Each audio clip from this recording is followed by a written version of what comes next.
Boa tarde, hoje, 9 de março de 2021, iremos receber o professor Dr. Wander Passoni Gino, que irá tratar o tema prescrição do treinamento aeróbio, e o professor Wander vai agora descrever um pouco sobre a sua atuação, sua formação e, em sequência, falar sobre um pouco da prescrição do treinamento aeróbio. Boa tarde, ótima palestra. Obrigado, José. Meu som está nítido para todos aí, tá beleza? Sim, está ótimo. Tá ótimo. Então, maravilha, pessoal. Bom, antes de mais nada, eu gostaria de pedir desculpas ao José, ao Antônio, à Andréia, né? Porque essa nossa conversa era para ter ocorrido em dezembro do ano passado, só para vocês terem uma ideia, né? Mas eu, com a cabeça louca que eu estava, eu acabei marcando dois eventos no mesmo horário. Um evento era uma banca e o evento era com um grupo de estudos. E aí a banca era muito mais complicado eu desmarcar, porque não envolvia só eu, né? E haviam outros professores também. E aí por isso que eu peço desculpas, era para ter ocorrido isso em dezembro do ano passado, mas estamos aí, tá bom? Bom, eu sou professor do IESO de Minas, em Campos Muzambinho, e também professor do programa de pós-graduação em Ciências da Reabilitação da Unifal, né, que eu tenho muito prazer em participar desse grupo. E esse grupo, né, esse grupo de estudos, ele nasceu através da orientação que nós estamos dando aí para o José e essa parceria que nós fizemos com os professores do programa de Ciências da Reabilitação. Então, para mim é um grande prazer estar aqui e poder falar um pouquinho sobre aquilo que nós gostamos. Sou doutor em Educação Física na área de Biodinâmica da Motricidade Humana e minha linha de pesquisa basicamente são as variáveis relacionadas ao treinamento aeróbio, né, que é basicamente aquilo que nós vamos falar hoje aqui, tá bom? Então vamos lá, gente. Antes de nós começarmos a falar, hoje é um dia bastante especial, né, que é o dia do corredor de rua, dia 9 de março. É uma data comemorativa, né? Então, para aqueles que são os corredores de rua, ou aqueles que dão aula para corredores, né? Hoje é um dia marcante para os corredores de rua. E aí eu trago aqui uma frase do lendário Emil Zatopek, que ele diz o seguinte, né? Se você quiser correr, corra uma milha. Agora, se você quiser experimentar uma outra vida, corra uma maratona. Infelizmente, eu até hoje não consegui correr uma maratona por limitações físicas, né? Mas então talvez eu não conseguirei experimentar essa outra vida. Mas o sonho é muito grande de disputar uma maratona. Beleza? Bom, mas vamos lá. A ideia aqui hoje, né, é falar um pouquinho, caracterizar fisiologicamente eventos de endurance, né, de longa duração,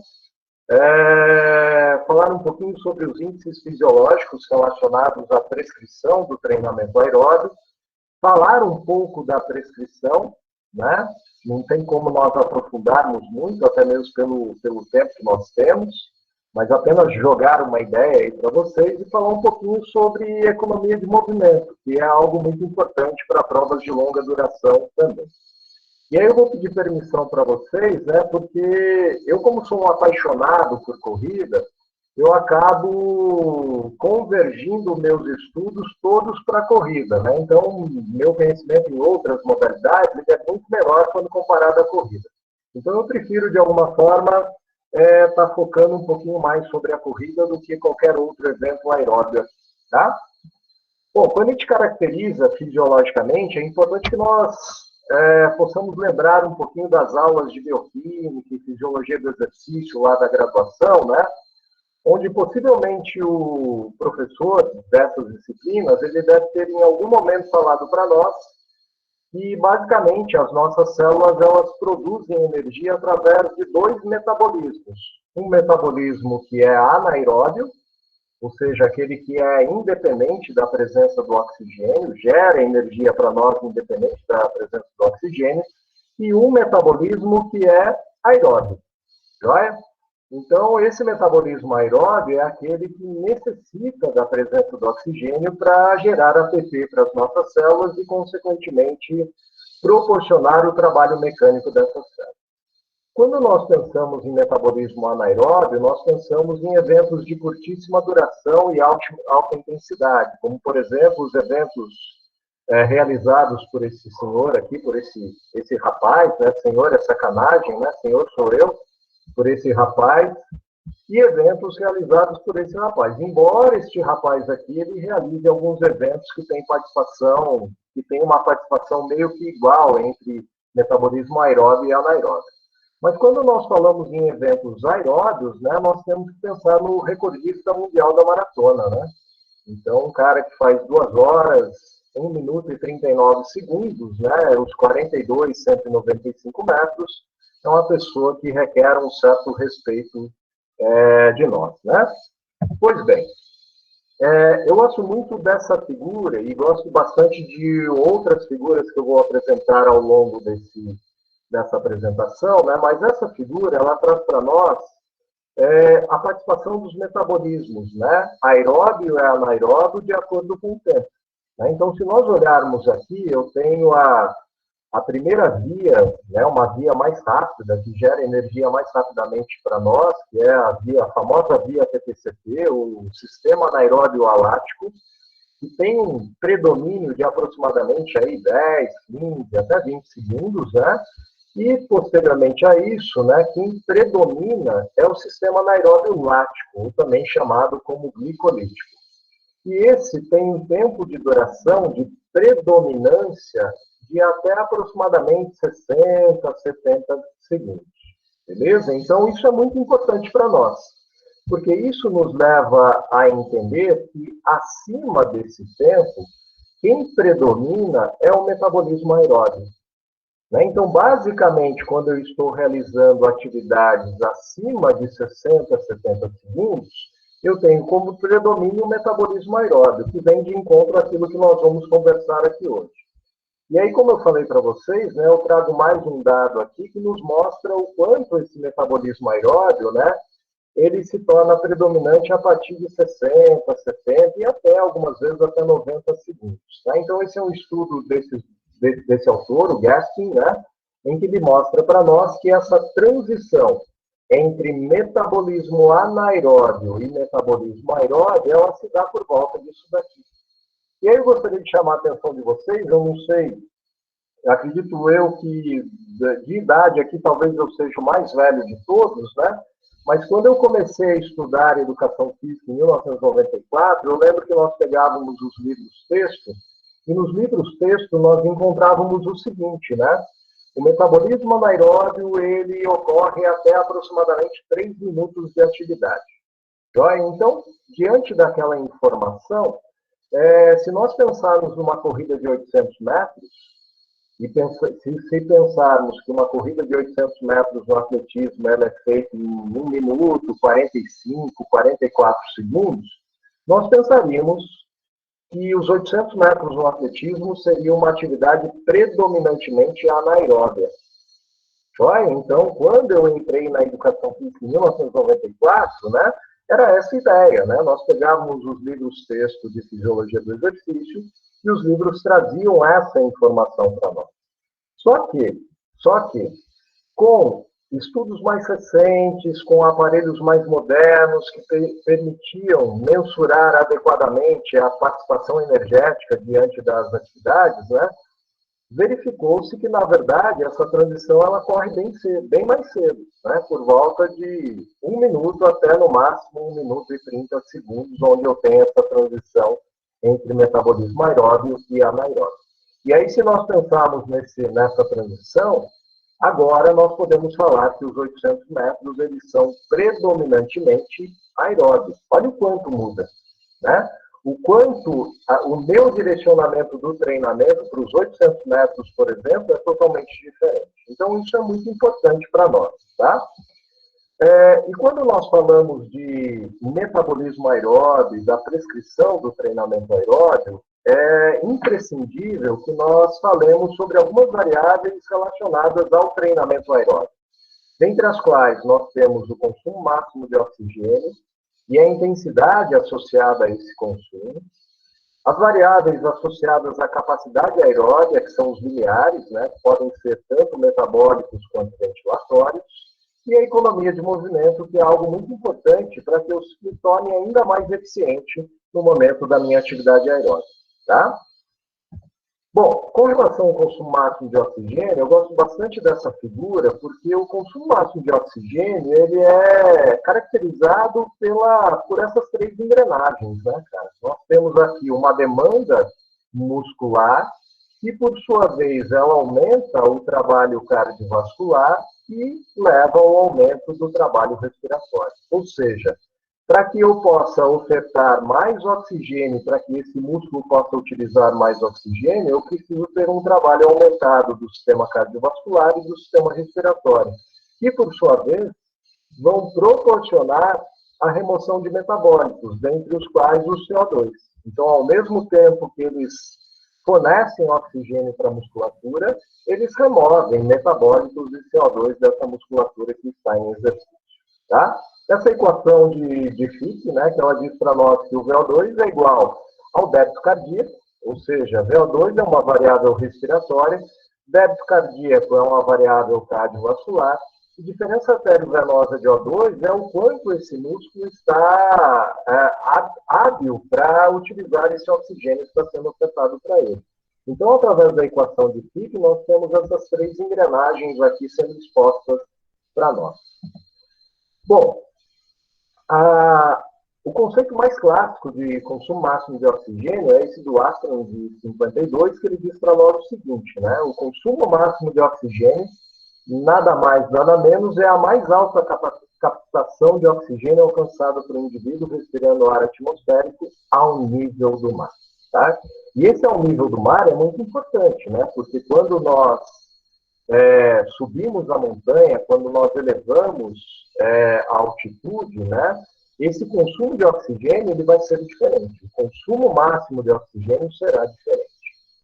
De uma forma um pouco mais elaborada, né, nós podemos dizer que o consumo máximo de oxigênio é a capacidade de captar, difundir, transportar e utilizar esse oxigênio. Né? Então, nós captamos, difundimos o oxigênio, a difusão alvéolo capilar, transportamos esse oxigênio através do sangue, através principalmente da hemoglobina, e utilizamos esse oxigênio através das nossas células. E o consumo máximo de oxigênio tem uma relação bastante importante com a aptidão cardiorrespiratória. Teoricamente, quanto maior o consumo máximo de oxigênio, maior a nossa capacidade em produzir ATP através do metabolismo oxidativo. Tá? Bom, quais são os fatores que podem me ajudar a ter um consumo máximo de oxigênio maior ou menor? Né? E aí eu gosto de colocar essas duas figuras, porque, no geral, aqui, né, nós, nessa reunião, acredito eu, que todos são simples mortais como eu, né? E aqui nós temos os fora da curva. Joia? Então, aqui os simples mortais e aqui os fora da curva, tá? Então, quando nós falamos nos fatores que determinam esse consumo de oxigênio, nós temos fatores centrais, entre os quais nós chamamos a atenção para a ventilação pulmonar. Então, só para vocês terem ideia, o que é a ventilação pulmonar? É a quantidade máxima de ar que entra e sai dos meus pulmões por minuto. Nós, simples mortais, durante um teste de esforço, quando nós alcançamos a intensidade máxima desse teste de esforço, a nossa ventilação ela chega a valores de cerca de 120, 150 litros por minuto, tá? Pô, já é bastante coisa, né? Se nós pensarmos que em um minuto de exercício máximo entra e sai dos meus pulmões cerca de 120 a 150 litros de ar, é muita coisa. Agora, os fora da curva aqui, nós chegamos a valores de 180 a 200 litros por minuto. Né? Então, já começa por aí. Um outro fator é a difusão alvéolo-capilar. Né? Embora os nossos alvéolos, tanto para os simples mortais quanto para esses caras, eles sejam altamente capilarizados, a questão maior é que esses caras utilizam mais alvéolos do que esses caras. Né? E aí, teoricamente, eu consigo ter uma difusão maior. Quanto maior a área de difusão, consequentemente, maior a capacidade que eu tenho de difundir o oxigênio do meu alvéolo para o sangue que está percorrendo aqueles alvéolos. Uma outra questão central é o débito cardíaco. E aí, quando nós pensamos em débito cardíaco, né, mais um conceito lá da fisiologia, é o volume de sangue que sai do ventrículo esquerdo a cada 1 minuto de vida. Né? Então, nós sabemos que o débito cardíaco em repouso é aproximadamente 5 litros por minuto, tanto aqui quanto aqui. Agora, quando nós levamos esses caras a um exercício máximo, o débito cardíaco desses caras chega a valores de 23, 25 litros por minuto. Se nós pensarmos, cara, é um coração fantástico, né? Porque é um galão daquele de água que nós colocamos no bebedouro que sai a cada minuto da nossa vida, né? Então, se nós pensarmos 23 a 25 litros, é um galão daquele e um pouquinho mais. Agora, quando nós olhamos para esses caras aqui, é bem mais que um galão. Né? Então, esses caras aqui alcançam débitos cardíacos máximos de aproximadamente 35, e os mais cavalos, né, desculpa o cavalo, né, mas os mais cavalos, cerca de 40 litros por minuto. O que é 40 litros? São 2 daqueles galões. E aí, se está saindo mais sangue do ventrículo esquerdo, consequentemente, maior oferta de oxigênio para os meus tecidos também. E aí nós temos fatores periféricos, né? Dentre os quais o principal deles é a diferença arteriovenosa de O2. E o que é isso? Né? O quanto de oxigênio eu entrego para as minhas células musculares e o quanto de oxigênio retorna para o lado direito do coração, através do sangue venoso misto. E o que ficou no músculo é aquilo que ele estava necessitando e aquilo que ele conseguiu utilizar. Então, a diferença arteriovenosa de O2, ela mostra para nós o quanto as nossas células musculares estavam preparadas e eram hábeis para utilizar aquele oxigênio que estava sendo ofertado. Eu costumo brincar com os meus alunos e dizendo o seguinte, né? Não adianta nada eu chegar com um caminhão de oxigênio para o músculo e ele não precisa de um caminhão, ele não consegue utilizar aquele caminhão, ele só consegue utilizar um carrinho de mão, né? Então, assim, o músculo precisa estar preparado também, as suas vias metabólicas, né? Através das vias oxidativas, através do número e tamanho das mitocôndrias, ele precisa estar preparado também para utilizar esse oxigênio. Bom, mas, diante de tudo isso, né, quando a gente pensa em prescrição do exercício, o VO2 máximo, ele pode ser uma ferramenta bastante interessante para nós classificarmos, né, falarmos, olha, esses caras são muito mais aptos do que esses caras aqui. Mas quando nós pensamos no consumo máximo de oxigênio sozinho, esse cara, por si só, ele não é um parâmetro para a prescrição de treinamento. E aí eu gostaria que vocês refletissem um pouquinho sobre isso, né? Se eu tenho um consumo máximo de oxigênio de 5 litros por minuto, e vamos imaginar lá um manual bastante utilizado por nós da área da saúde, né? São os manuais do Colégio Americano de Medicina do Esporte, né? Então, os manuais lá dizem, seria interessante que você treinasse a 80% do VO2 máximo. Beleza, se o meu consumo de oxigênio máximo é de 5 litros por minuto, o que o Colégio Americano de Medicina do Esporte diz para mim é que eu tenho que treinar 80%. 80% são 4 litros por minuto. Beleza, e aí eu coloco lá o meu aluno ou o meu atleta para correr com um consumo de 4 litros. A pergunta que eu faço é como é que nós verificamos se ele está consumindo realmente 4 litros? Difícil, né? Não tem como. A não ser que você seja uma pessoa que tenha muita grana e tenha um analisador de gases que você possa acoplar ao seu aluno diariamente, né? Mas isso não existe, né? A não ser em estudos científicos, isso não existe na prática propriamente dita. Então, o consumo máximo de oxigênio para prescrição do exercício, ele é bastante complicado, né? O que nós fazemos é justamente utilizar variáveis associadas ao consumo máximo de oxigênio.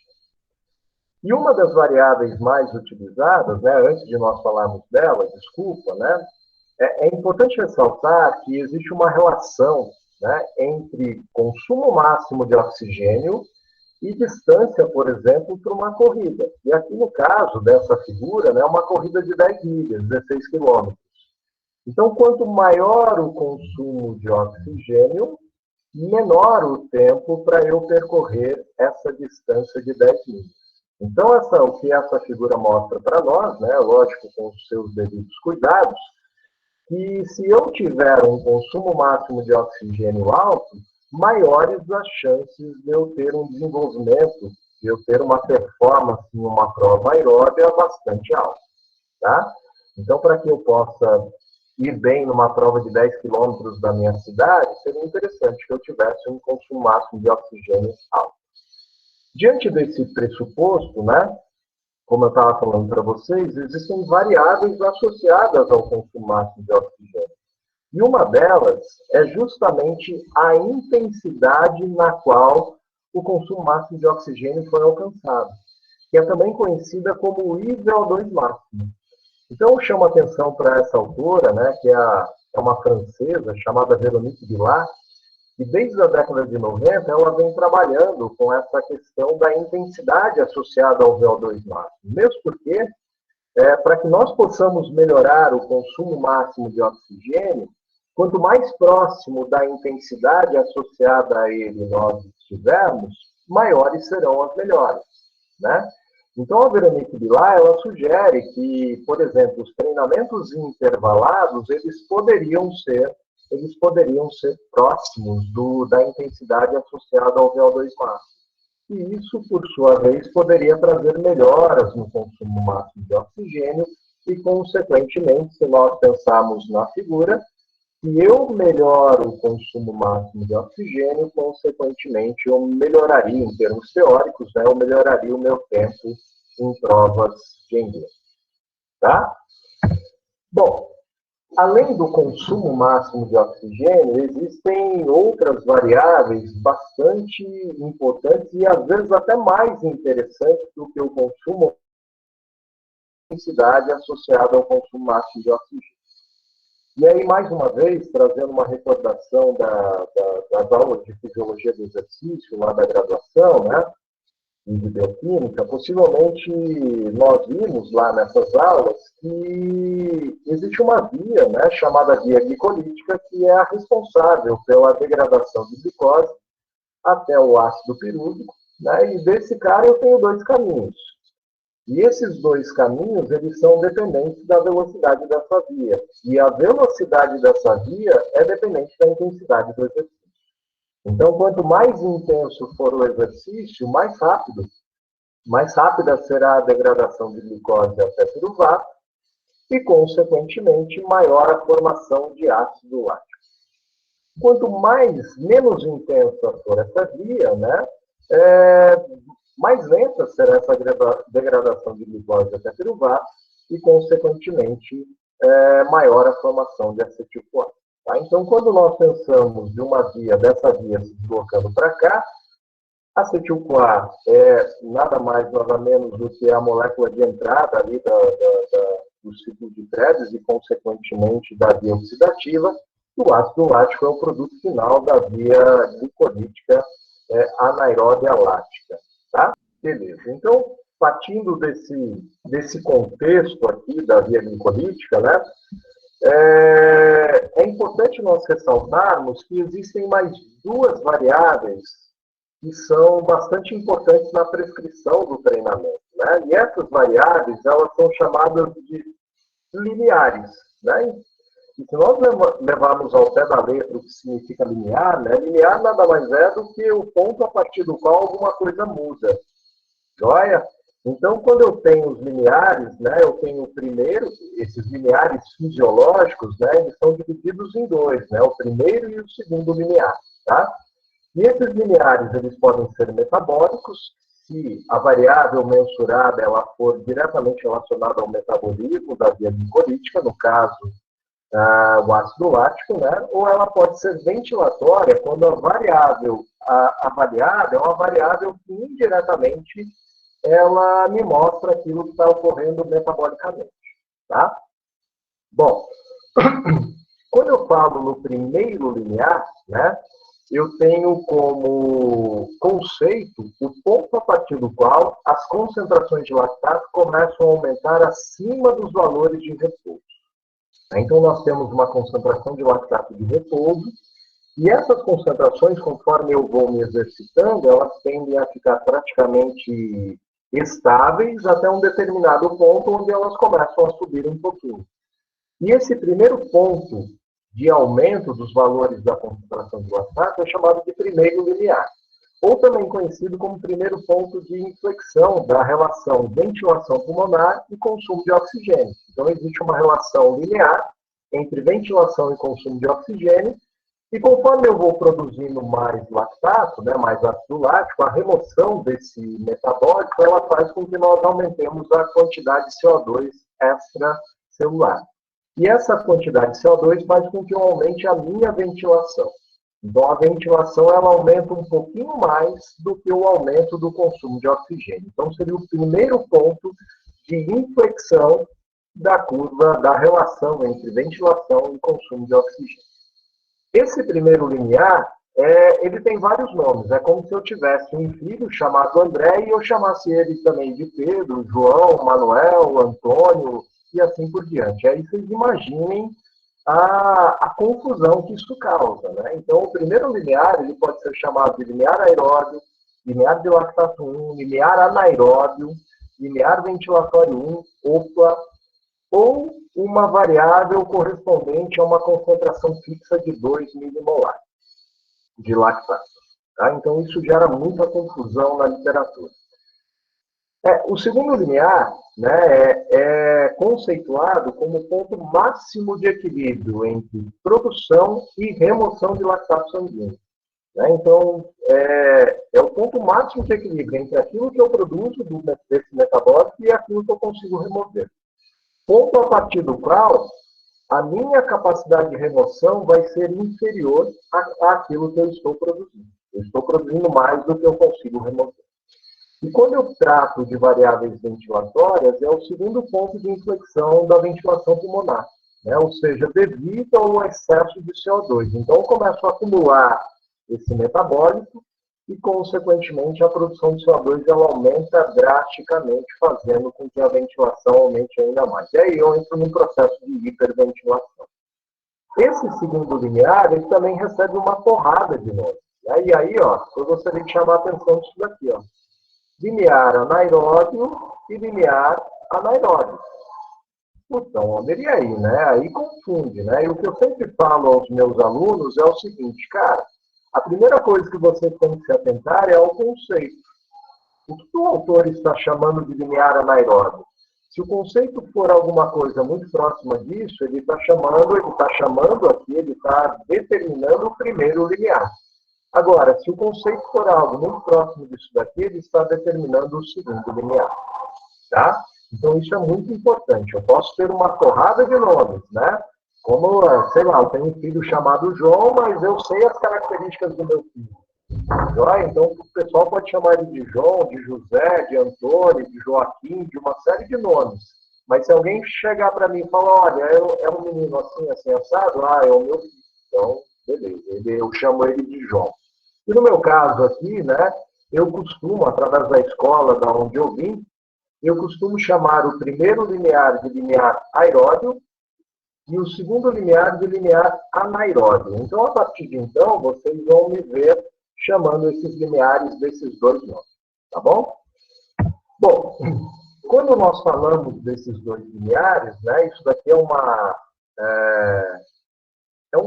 uma figura que denota para nós um teste de esforço, onde existiu a determinação dos dois limiares, né, do primeiro limiar e do segundo limiar, do limiar aeróbio e do limiar anaeróbio, ou também, teoricamente, conhecido como a máxima fase estável de lactato. E aqui a gente começa já a ter alguns indícios de prescrição de exercício. Né? Então, se nós pensarmos em intensidades abaixo do primeiro limiar, olha o que diz essa figura para nós. Treinamento de endurance de baixa intensidade ou treinamentos regenerativos. Então, eu quero me recuperar daquele treino exaustivo que eu fiz ontem. Eu posso fazer uma recuperação ativa hoje? Pode. E qual seria uma intensidade adequada? Principalmente abaixo desse primeiro limiar. Joia? Então, aqui, essa figura, ela já nos dá uma noção daquilo que você pode ou não fazer.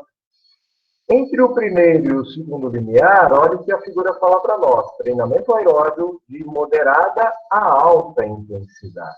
Né? Então, aqui eu já tenho um treinamento que vai me dar uma sobrecarga um pouco maior e, consequentemente, me trazer adaptações um pouco maiores.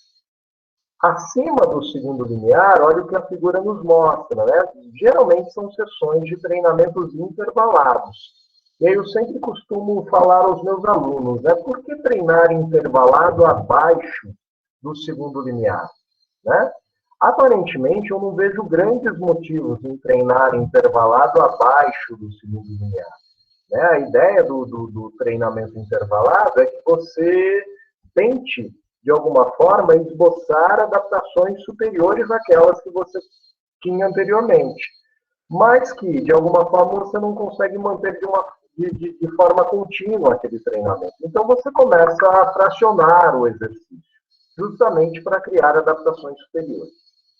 E aí existe uma outra informação aqui que eu acho bastante importante, né? Que além da intensidade, conforme eu vou avançando aqui nesse eixo, né? Primeiro limiar, segundo limiar, e se nós avançarmos aqui, nós teríamos a intensidade associada ao consumo máximo de oxigênio. Então, quanto mais intenso, menor o meu tempo de permanência no exercício. Então, de acordo com esse autor aqui, ó, na intensidade do segundo limiar, que seria o limiar anaeróbio, eu tenho um tempo de permanência, em média, entre 30 e 60 minutos. Ô, Onder, mas é uma diferença, uma variação muito grande, né? Mas essa variação muito grande é bastante dependente dos estoques de glicogênio muscular. E aí que nós vamos falar daqui a pouquinho, tá? E quando nós pensamos no primeiro limiar, o meu tempo de permanência, ele é ainda maior, né? Aqui é uma média, mas existem pessoas que podem ficar várias horas aqui nesse primeiro limiar. E aí nós vamos ver que a dependência desse primeiro limiar é de um combustível diferente do combustível que é dependente do segundo limiar. Tá? Bom, e aí eu gosto muito dessa figura e gosto muito desse estudo desse professor, né, que é uma pessoa que eu admiro muito, é um professor da USP, da Escola de Educação Física e Esportes da USP, é o professor Rômulo Bertuzzi e o grupo de estudos dele, né? Não sei se vocês já ouviram falar, mas eu já ouvi várias vezes, né, de pessoas dizendo, olha, acima do segundo limiar, do limiar anaeróbio, eu começo a ter predomínio anaeróbio. Né? Então, se vocês, a partir de hoje, começarem a ouvir isso de novo, comecem a torcer o nariz, tá? E por que torcer o nariz? O professor Rômulo, acho que cansado de ouvir isso também, ele resolveu fazer um experimento para mostrar para todo mundo que, na verdade, acima do segundo limiar, o predomínio ainda é aeróbio. Né? Então, não é porque o limiar é chamado de limiar anaeróbio que acima dele eu tenho predomínio anaeróbio. Tá? Então, eu continuo tendo predomínio aeróbio. E aí, eu gostaria de salientar aqui, né? Metabolismo aeróbio, a bolinha preta aqui em cima. Metabolismo glicolítico, ou anaeróbio, a bolinha branca aqui embaixo. Beleza? E aí, aqui no eixo Y, eu tenho os percentuais de participação. Então, quando os voluntários do estudo desse grupo estavam a 6 km por hora, por exemplo, predominantemente era aeróbio. Beleza? Então, quase, vamos chutar aqui 95% de participação aeróbica e 5% de participação anaeróbica. Conforme foi avançando a intensidade do exercício, eu gostaria de chamar a atenção de vocês que praticamente é estável isso daqui, né? A variação é muito pequena. Joia? Até o primeiro limiar, praticamente a gente mantém ali com 95% de metabolismo aeróbio. Ou seja, eu tenho predomínio totalmente aeróbio. Né? O predomínio aqui é aeróbio. Não tem como eu falar que isso daqui é anaeróbio. A partir do primeiro limiar, começa a cair um pouquinho, mas mesmo assim, se nós olharmos, olha, nada inferior a 90%. Acima do segundo limiar, o predomínio ainda é aeróbio.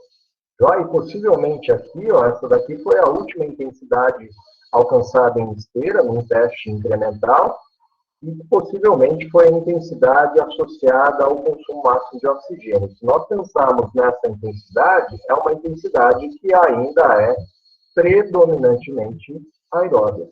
Então, por que eu gosto dessa figura? Para a gente parar com essa falácia de dizermos que acima do segundo limiar nós temos predomínio do metabolismo anaeróbico. Isso não existe, tá? Bom, e aí eu gosto dessa outra figura também, e essa figura, como eu falei para vocês, né, em figuras anteriores, nessa daqui, onde eu disse, olha, o que faz com que eu me mantenha mais tempo aqui em atividade, né? Existem alguns fatores que fazem com que eu me mantenha mais tempo. Além da intensidade mais baixa, né, existem fatores relacionados ao metabolismo energético. E o que faz com que eu fique menos tempo aqui? Também, além da intensidade, fatores relacionados ao metabolismo energético. E aí essa figura, justamente ela traz para nós o primeiro limiar e o segundo limiar. E essa curvinha aqui que eu gostaria de chamar a atenção de vocês. Essa é uma curva hipotética relacionada à utilização de gordura como substrato energético. Joia? Então, em baixas intensidades, eu tenho uma utilização de gordura, e conforme eu vou aumentando a intensidade, até o primeiro limiar, olha o que acontece com a utilização de gordura. Ela aumenta. Né? Então, quando eu estou próximo ao primeiro limiar, aparentemente, parece que o primeiro limiar seria uma intensidade ótima de utilização de gordura durante o exercício. E esse durante o exercício é importante, eu estou frisando aqui para você. Por quê? Eu posso me exercitar em intensidades supralineares e otimizar a utilização de gordura no pós-esforço. Tá? Mas durante o exercício, uma intensidade ótima para que eu possa utilizar gordura, ela estaria muito próxima ao primeiro limiar. E essa intensidade, a literatura hoje, ela chama de fat max, ou seja, intensidade máxima de utilização de gordura durante o exercício aeróbico. E aqui, eu não sei se vocês percebem, após esse pico de utilização de gordura, a utilização de gordura ela vai caindo. Em teste de esforço, quando nós realizamos o teste de esforço, quando nós chegamos no segundo limiar, né, o segundo limiar, ele mostra para nós um quociente respiratório superior a 1. E isso significa que, possivelmente, a utilização de gordura acima desse cara é praticamente nula. Joia? Então, para que eu possa, se a minha ideia na prescrição do exercício aeróbio é otimizar a utilização de gordura durante o exercício, talvez eu devesse pensar em prescrever principalmente nessa zona. Tá? Agora, se a minha ideia é treinar e aumentar a intensidade do exercício, independente do combustível, né, eu precisaria pensar em treinar aqui ou um pouquinho acima desse cara. E é importante ressaltar aqui que, se eu deixo de utilizar gordura, o substrato que me sobra é carboidrato.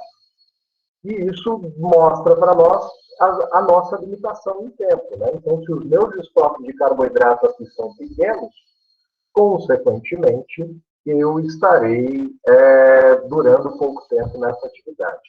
E aqui, como o substrato principal é gordura, o meu tempo de permanência, cara, é bastante longo. Tá?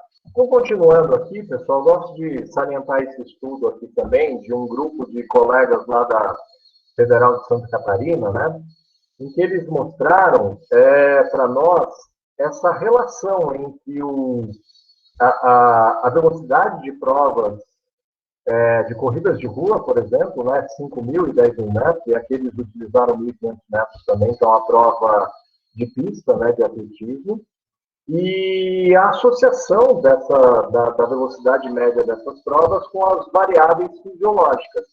Joia? Então, eu gostaria de salientar que, em média, né, quando nós pensamos nos 5.000 metros, no tempo dos 5.000 metros, o tempo de uma prova de 5.000 metros, né, o ritmo da prova de 5.000 metros, ele está aproximadamente 10 a 11% acima do limiar anaeróbio. Então, se eu determinei o limiar anaeróbio do meu atleta, do meu aluno, aproximadamente o tempo dos 5.000 metros desse aluno, ou o ritmo dos 5.000 metros desse aluno, estaria entre 10% e 11% acima. Tá? Quando eu penso em 10.000 metros, a mesma relação. Né? Então, se eu determinei o limiar anaeróbio desse meu aluno, aproximadamente o ritmo para que esse aluno realize os 10.000 metros, os 10 quilômetros na corrida, estaria por volta de 4% a 5% do limiar anaeróbio. E aí, um outro dado que eles mostram para nós é a relação desse ritmo de prova de 5.000, 10.000 e 1.500 com as variáveis fisiológicas. E o que eles verificaram? Que principalmente 1.500 e 5.000 metros, eles apresentam uma relação razoável, né, de moderada para alta aqui, com relação à intensidade de VO2 max. Ou seja, o que ele quer dizer? Não que um seja causa e efeito do outro, mas se provavelmente eu melhoro a velocidade de VO2 máximo, possivelmente existe uma possibilidade de eu melhorar o meu tempo dos 1.500 ou nos 5.000 metros. E a relação com os 10.000 metros, ela não foi com a velocidade de VO2 máximo, e sim com o limiar anaeróbico. Embora uma relação não tão alta, né, mas a relação ela foi principalmente com o limiar anaeróbico. Tá? Um outro dado que eu gosto bastante é, mais uma vez, desse grupo do professor Bertuzzi, lá da USP, né, em que eles estudaram dois grupos de corredores, o que eles chamam de alta performance e de baixa performance. E a ideia deles, principalmente, era tentar ver qual que era a estratégia de ritmo de prova. Então, se nós olharmos aqui, ó, eu tenho a curva que representa a estratégia média dos dos atletas de alta performance. E aqui eu tenho a curva que representa a estratégia de pacing dos de baixa performance. Se nós olharmos, atletas de alta performance, eles têm uma estratégia de começar rápido, ou seja, numa intensidade bastante alta, reduzem essa intensidade e mantêm praticamente constante até o quilômetro final, os metros finais, e nesses metros finais eles aceleram novamente. Ou seja, é uma estratégia em formato de U. Joia? Quanto menor o meu nível de treinamento, né, a minha estratégia ela é mais parecida com um J. Joia? Então eu tenho aqui, ó, eu começo com um ritmo não tão alto assim, um pouquinho mais alto do que a média, né? Mas não é uma coisa absurda, como comparado ao altamente treinado. Então, começo com um ritmo mais baixo e só lá no finalzinho é que eu tenho um aumento dessa intensidade. Ou seja, se nós olharmos, nós temos que preparar também o nosso aluno, o nosso atleta, para essas variações, né, de intensidade. Então, eu tenho variações de intensidade que ocorrem principalmente, algo que é comum em todos esses atletas, é o aumento da intensidade no final. Beleza? Bom, e aí, novamente, nós voltamos a uma figura semelhante àquilo que nós já mostramos antes, onde eu tenho o primeiro e tenho o segundo limiar. E aí, onde eu quero chegar com isso daqui? No geral, abaixo do segundo limiar, os treinos, eles são contínuos. Olha? Quanto mais próximo do primeiro limiar e abaixo dele, mais longos são esses treinos. Beleza? E quanto mais próximos do segundo limiar, mais curtos são esses treinos. E aí nós pensamos em treinos de 40 minutos, 60 minutos, 1h10, né? E quando nós pensamos para cá, nós pensamos nos longões dos maratonistas, né? Então, para aqueles que já correram maratona, né, geralmente os maratonistas eles fazem longos de até 34, 32 quilômetros antes da maratona. Então, nós pensamos em treinos muito mais próximos disso daqui, ó, dessa região aqui. E quando nós pensamos em melhorar, fazer com que esses limiares eles subam, eu preciso de alguma forma treinarem de forma intervalada. Né? E aí entram os treinos supralineares, né? Onde eu posso treinar muito mais próximo do segundo limiar, que são os intervalados extensivos. O que é um intervalado extensivo? um volume alto, né, e uma intensidade não tão alta assim, muito mais próxima do segundo limiar. E tem os intervalados intensivos, que são aqueles onde o volume é mais baixo do estímulo e a intensidade é mais alta, muito mais próxima da IVO2 máximo ou até acima da IVO2 máximo. E aí essa figura é interessante também porque ela mostra para nós os domínios de intensidade. E eu gostaria que vocês prestassem atenção nisso, porque eu vou dar um exemplo depois desse slide que vai fazer vocês entenderem algumas coisas importantes também. Quando eu penso até o primeiro limiar, né, eu penso num domínio de intensidade que é chamado de moderado. E nesse domínio de intensidade eu tenho determinados comportamentos fisiológicos. Eu tenho determinados substratos que eu utilizo, eu tenho determinadas situações que me levam à fadiga, que são diferentes do domínio pesado. Então, as adaptações que eu tenho aqui nesse domínio chamado pesado, elas são diferentes do domínio moderado. E, por sua vez, as duas são diferentes do domínio severo. Então, dependendo da zona de treinamento que eu esteja, do domínio de treinamento que eu esteja, eu tenho adaptações distintas. E aí eu chamo a atenção de vocês para isso daqui. Ó. Possivelmente vocês já ouviram falar prescrever um treinamento a 80% do VO2 máximo. Beleza? E aí eu pego dois exemplos de dois alunos. O aluno 1, onde você foi lá e determinou a IVO2 máximo desse aluno, que ele foi de 15 km por hora. O aluno 2, digamos que ele tem a mesma IVO2 máximo, 15 km por hora. Joia? O limiar anaeróbio, que é o segundo limiar do primeiro aluno, é 12,7 km por hora.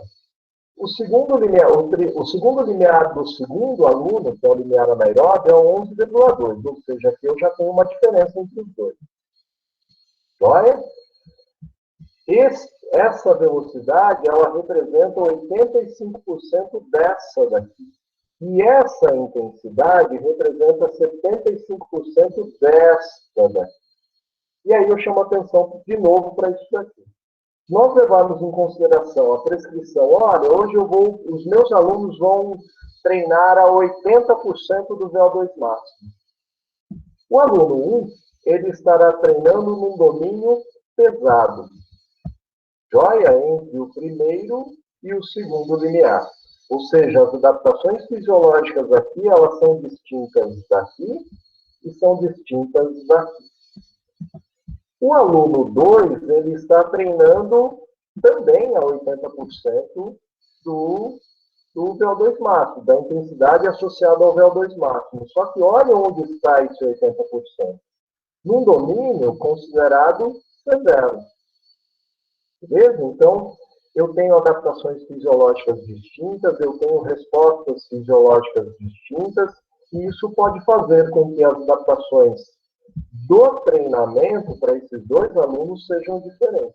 Então, por isso que é importante nós termos em mente quais são as variáveis relacionadas à prescrição do treinamento aeróbico. Tá? Então, aí eu chamo a atenção. Embora a ideia tenha sido prescrever a mesma intensidade relativa, as respostas fisiológicas serão distintas, por se exercitarem em domínios de intensidade diferentes. Aluno 1 apresenta maior economia de movimento, ou seja, possivelmente esse cara aqui é mais econômico do que esse outro cara. Tá? E aí nós chegamos à última parte dessa minha fala, né, que é sobre economia de movimento, eu vou ser mais curto aqui. E toda vez que a gente fala em economia de movimento, a gente fala justamente no consumo de oxigênio para uma dada intensidade de exercício sobre máximo. Beleza? E essa economia de movimento, ela tem uma variabilidade que pode chegar de 15% a 30%, de acordo com esses autores aqui, né? Ou seja, eu posso ter uma pessoa que tem uma economia muito baixa e tem uma pessoa que tem uma economia muito alta, né? E aí, o que é economia exatamente? No teste de esforço, quando eu penso lá na intensidade máxima alcançada no teste de esforço, eu posso ter duas pessoas com o mesmo consumo de oxigênio, né? Então aqui eu tenho a pessoa 1 e a pessoa 2. Elas têm alcançaram o mesmo consumo de oxigênio. Mas a pessoa 1, ela chegou numa velocidade de 20,7 km por hora. E a pessoa 2, numa intensidade de 21,9. Olha, ou seja, qual é mais econômico? É o cara que chegou numa intensidade maior. Essa outra figura também denota a economia, né? O que ela mostra para nós? O sujeito 1, bolinha preta, e o sujeito 2, bolinha branca. Para a mesma intensidade de esforço, a 16 km por hora, por exemplo, o sujeito 1, ele é mais econômico. Por que ele é mais econômico? Porque ele consome menos oxigênio. Se ele consome menos oxigênio, ele gasta menos energia. E, consequentemente, ele preserva mais energia por um tempo maior de permanência no exercício. Tá? Então, pessoal, o que é a economia de movimento, quando nós pensamos em corrida, a economia de corrida é extremamente importante. E uma das formas de nós melhorarmos a economia de movimento, isso é importante para o treinamento de toda pessoa que quer melhorar o desempenho aeróbio, é o treinamento de força. A economia de movimento ela pode ser melhorada através da própria corrida? Sim, principalmente através de treinamentos intervalados, de alta intensidade. Mas, quando eu associo treinamento de força na própria musculação, quando eu associo treinamentos pliométricos, tanto um quanto o outro, eles parecem melhorar a economia de corrida. Não é? E aí, uma questão muito importante é que quanto maior a especificidade do treinamento, ou seja, quanto mais próximo daquilo que eu realizo no meu evento aeróbio, no caso da corrida, quanto mais próximo eu aproximo, eu levo o treinamento de força ou treinamento biométrico aquilo que eu executo nas minhas passadas na corrida, que é melhorar a transferência de energia do ciclo, alongamento e encurtamento muscular, maiores serão as adaptações relacionadas à economia de movimento. Bom, era isso, agradeço demais, e aí eu gostaria de, para finalizar, eu sei que hoje não é dia, mas já que a gente veio falar de treinamento aeróbio, ontem foi o Dia Internacional das Mulheres, e aí eu chamo a atenção para essa alemã, a Katrina, nem sei falar esse nome, ela ficou na história da Maratona de Boston, porque em 1967, aos 20 anos, ela resolveu burlar as regras da Maratona de Boston e correr entre os homens. Escondida, ela entrou no meio do pelotão e começou a correr. E aí essas fotos elas mostram os fiscais da prova tentando retirá-la da prova. Não é? Então, ninguém conseguiu retirá-la, porque os demais corredores, como vocês podem ver aqui, eles tiraram os fiscais, eles protegeram a Katrina e ela terminou a prova.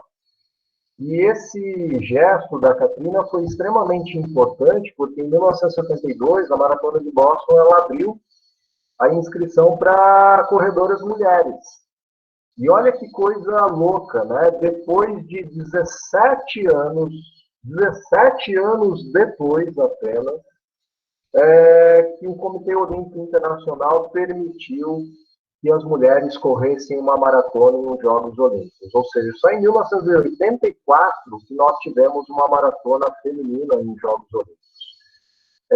Isso, mais uma vez, mostra para mim o quanto as mulheres já conquistaram, mas o quanto nós ainda estamos atrasados com relação àquilo que elas podem conquistar, Infelizmente, nós vivemos uma sociedade extremamente machista, muito machista. E prova disso ocorre principalmente aqui, nós podemos ver a corrida em 1984, foi ontem, Foi ontem. Então, as mulheres, se nós pensarmos numa São Silvestre, eles separam as mulheres, agora não, mas antes eles separavam as mulheres dos homens, até alguns anos atrás, onde as mulheres corriam às 3 horas da tarde, que era 2 horas no horário de verão, era terrível, Então, assim, isso só mostra para nós o desrespeito com relação ao sexo feminino. Então, era isso, agradeço demais, esses são os meus contatos, e fico à disposição de todos vocês para que possamos conversar um pouquinho sobre o que foi apresentado.